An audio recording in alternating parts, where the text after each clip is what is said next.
All right, guys, I got to talk about this. This is DJ Wolf. You know,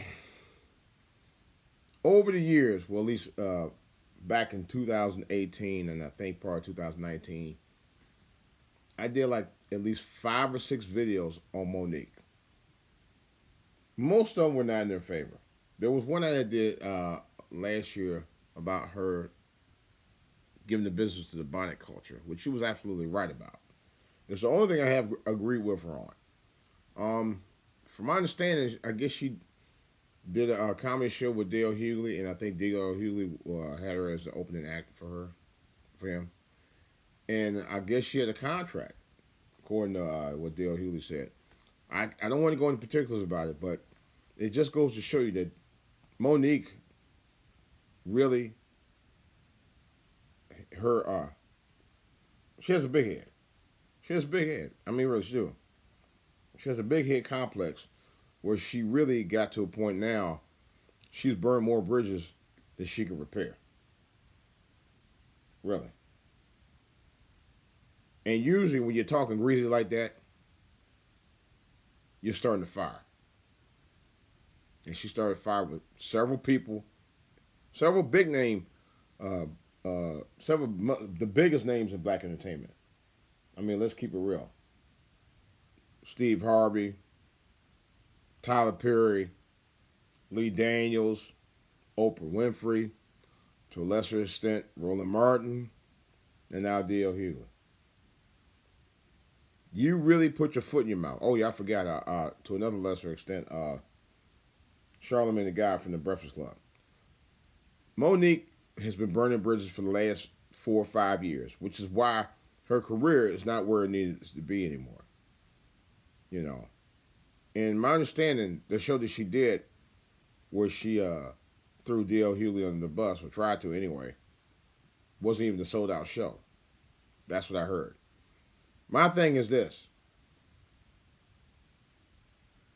right now, Monique, you're not getting any younger. We know this. You know, I'm not gonna lie. I love and respect your work. You know, you's a B-more girl from out here in the DMV, so I'm gonna respect that even more. Even though I'm not originally from here, but I do respect that because I've been here long enough that I can say I'm a product of the DMV for the last since 1988, really. And but you really have burned bridges. You've burned too many bridges to probably at this point really get back to where you need to be uh, as a somewhat of a heavyweight in Hollywood. No pun intended. But I don't think you're gonna reach the pinnacle of the success that you had before. I think those days are over with. You know, as far as I can see. You know, but and it's a shame because you are a very talented individual. I give you that. You know, but you burn way too many bridges. I mean, it started with you with this contract you had when you did Precious for $50,000.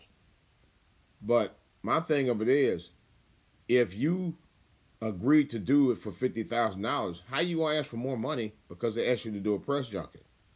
That was in your probably was in your contract. I ain't say it was, but it probably was because you complained about the fact that you had to go do it as a result. So I'm thinking, okay, you couldn't get out of it, but you had no choice. You know, and they told you to go do it and you refused. So that must have been in your contract. I'm just assuming.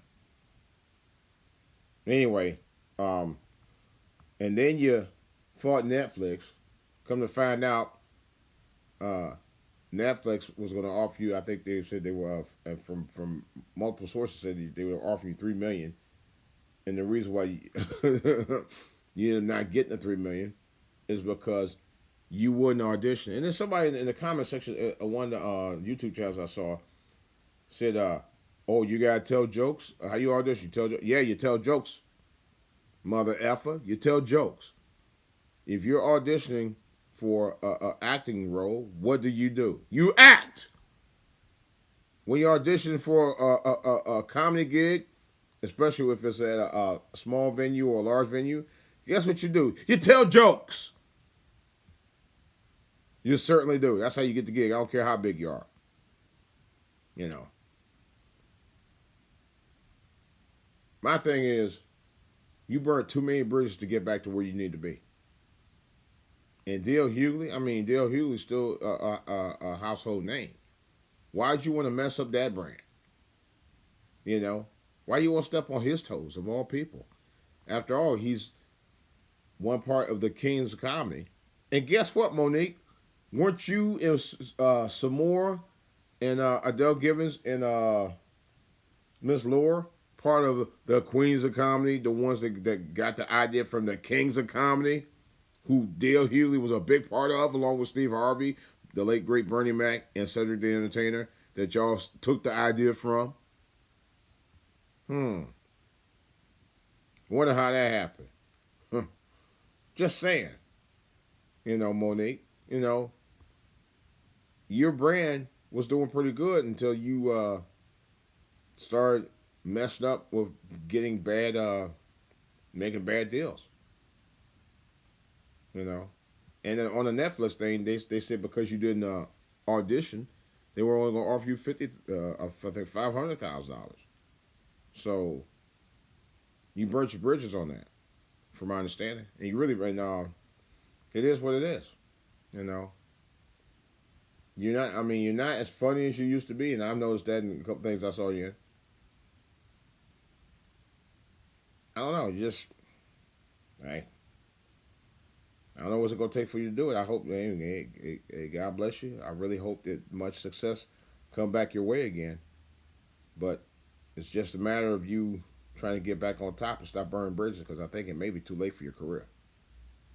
That's just my take on it. I'm out.